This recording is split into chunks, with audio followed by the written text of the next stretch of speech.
Hello students, welcome back to my channel.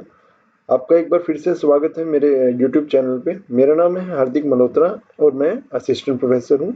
और इस video के अंदर हम पढ़ेंगे कि modes of entering into international business और फैक्टर अफेक्टिंग एंट्री, मतलब कि अंतर्राष्ट्रीय व्यापार में प्रवेश करने के तरीके और प्रवेश को प्रभावित करने वाले कारक कौन से होते हैं उसके बारे में हम पढ़ेंगे।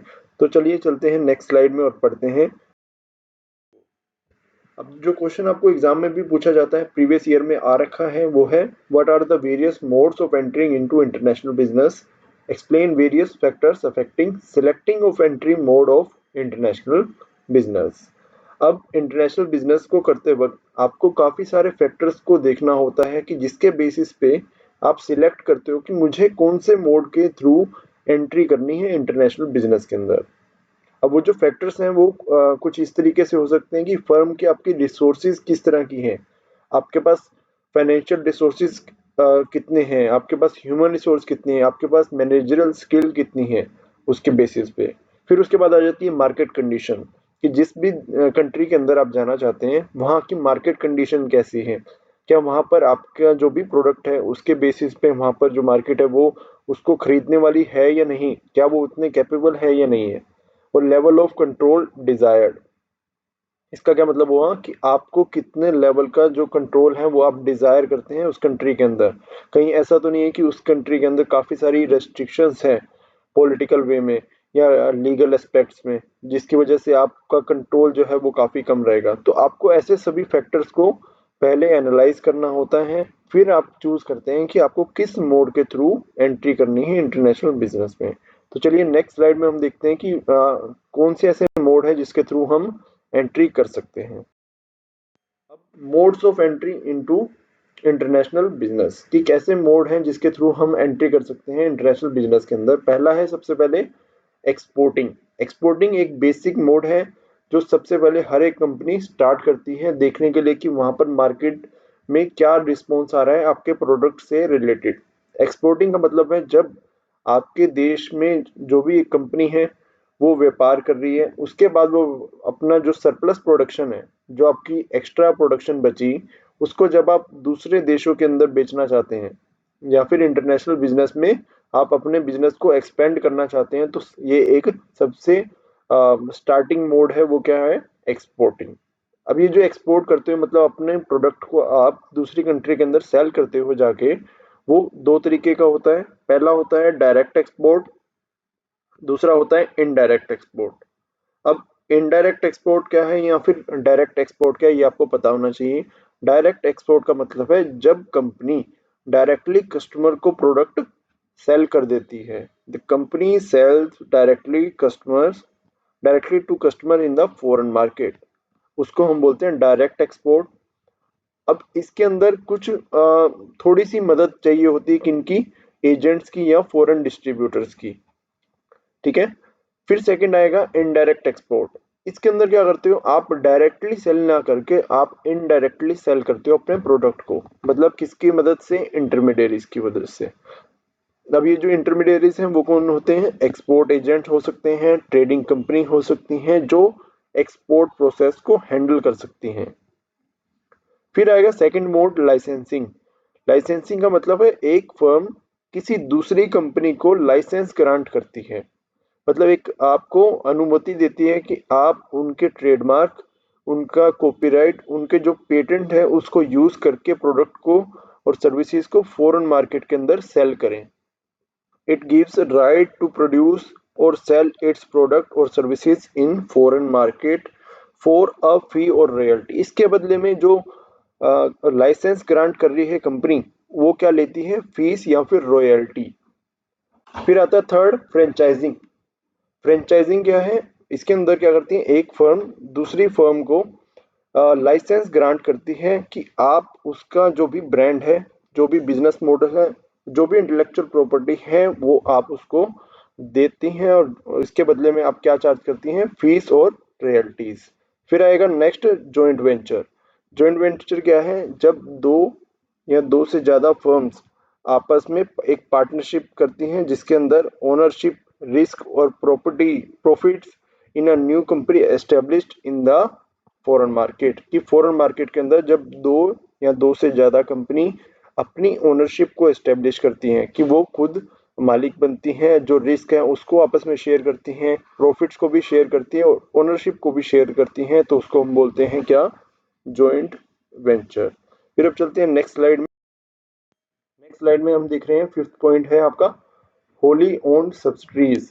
होली ओन्ड सब्सिडीज का मतलब है जब एक कंपनी फुली कंट्रोल चाहती है किसी दूसरी कंट्री के अंदर अपनी मार्केट को लेके, अपनी कंपनी को लेके। A company fully owns and control a subsidiary in the foreign market.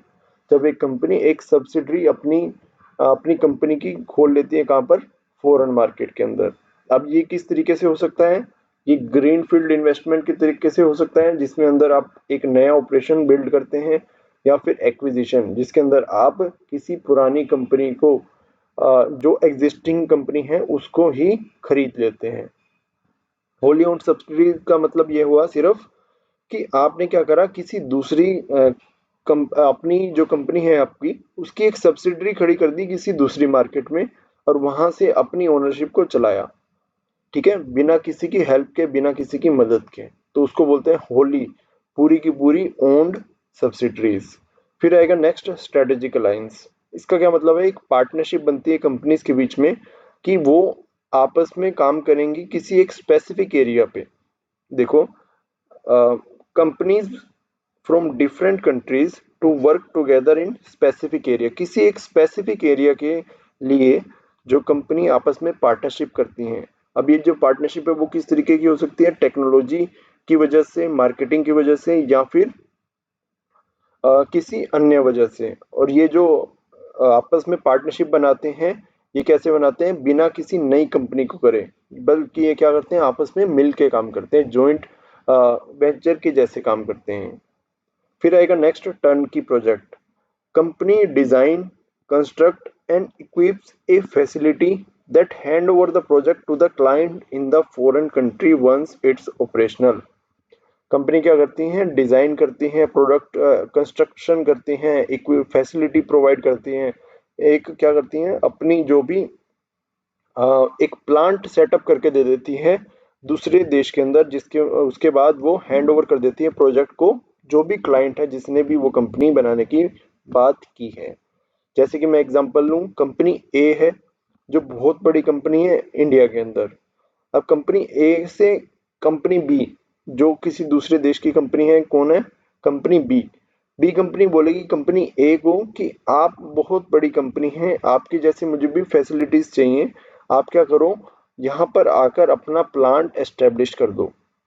अब क्या करती है कंपनी ए, क्या करेगी, कंपनी ए किसी दूसरी कंट्री में जाकर कंपनी बी के लिए पूरा प्लांट को सेटअप कर देगी और फिर उसको हैंड ओवर कर देगी।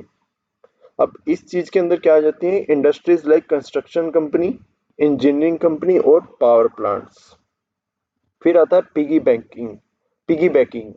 इसके अंदर होता है कि एक smaller firm use the distribution channel establish network of a larger firm to enter the international market. जैसे कि मान लो टाटा लिमिटेड एक बहुत बड़ी कंपनी है, किसी छोटी कंपनी ने, सपोज कोई एबीसी लिमिटेड है, वो छोटी कंपनी है, स्मॉल फर्म है, उसने क्या करा, जो टाटा ग्रुप है जो बहुत एस्टेब्लिश्ड बड़ा नेटवर्क है, उसको बोला कि आप हमें इंटरनेशनल बिजनेस में, इंटरनेशनल मार्केट में जाने के लिए हेल्प कर दीजिए। तो उसको हम बोलते हैं पिगी बैकिंग, डिस्ट्रीब्यूशन चैनल्स का यूज करके या फिर उनके जो नेटवर्क्स हैं उसको एस्टेब्लिश करके दूसरी मार्केट के अंदर जाते हैं। फिर हम देखते हैं अब ऐसे कौन से फैक्टर्स हैं जो अफेक्ट करते हैं एंट्री मोड को। मतलब आपने क्या करा कि एंट्री मोड को सिलेक्ट करना है कि आपको किस मोड के थ्रू एंट्री करनी है इंटरनेशनल बिजनेस में, जो हमने अभी पिछली स्लाइड्स में पढ़ा। अब ऐसे कौन से फैक्टर हैं जो इनको अफेक्ट करते हैं, पहला है जिसके अंदर मार्केट फैक्टर्स, कि मार्केट साइज और ग्रोथ। आप क्या देखते हो कि मार्केट साइज कितनी है, आपने जो भी प्रोडक्ट अपना लॉन्च करना है उसके लिए वहां पर कितनी मार्केट है, क्या वहां पर एनफ लोग हैं या नहीं, क्या वो आपको आपके प्रोडक्ट को खरीदेंगे या नहीं। तो इसके बेसिस पे आप सिलेक्ट करते हैं कि आपको कौन सी मोड के थ्रू एंट्री करनी है। अगर जैसे लार्जर और ग्रोइंग मार्केट है, अगर आपको पूरा कंट्रोल चाहिए, हाई कंट्रोल चाहिए, तो आप क्या बनाएंगे, होली ओन्ड सब्सिडरीज के थ्रू जा सकते हैं या फिर जॉइंट वेंचर्स के थ्रू। अब दूसरा क्या है, मार्केट एंट्री बैरियर्स। अगर आपको लगता है कि उस मार्केट के अंदर काफ़ी ज़्यादा टैरिफ हैं, इंपोर्ट रेस्ट्रिक्शंस लगा रखी हैं, रेगुलेशंस लगा रखे हैं जो आपकी कंपनी को अफेक्ट कर सकती हैं एंट्री के लिए, तो आप इनडायरेक्ट मोड के थ्रू जा सकते हैं उस देश के अंदर या उस कंट्री के अंदर जो कि लाइसेंसिंग और फ्रेंचाइजिंग होता है। फिर आएगा third second, economic and political environment. अगर वहाँ पर जो पॉलिटिकली इंस्टेबिलिटी है, मतलब वहाँ पर जो भी गवर्नमेंट आ रही है वो लगातार चेंज होती रहती है किसी भी देश में, और जो उनकी पॉलिटिकल इंस्टेबिलिटी तो है ही, साथ के साथ जो इकोनॉमिक एनवायरनमेंट है वो भी अनफेवरेबल है। जो इकोनॉमिक एनवायरनमेंट क्या है, वो भी आपका अनफेवरेबल है। तो इसके अंदर जो कंपनी है वो एक्सपोर्ट के थ्रू जा सकती है और लाइसेंसिंग के थ्रू सबसे सही रहेगा उस कंट्री के अंदर जाना। फिर है गवर्नमेंट रेगुलेशंस। अगर लोकल लॉज, अगर उस कंट्री के जो लोकल लॉज हैं, जैसे कि फॉरेन इन्वेस्टमेंट को लेकर, इंटेलेक्चुअल प्रॉपर्टी को लेकर, रिपेट्रिएशन ऑफ प्रॉफिट्स को लेकर, अगर इस तरीके की रेगुलेशंस हैं तो आपको एक सिग्निफिकेंट रोल अपना देखना होगा कि आपको किस मोड के थ्रू एंट्री करनी है अगर इस तरीके की रेगुलेशंस हैं।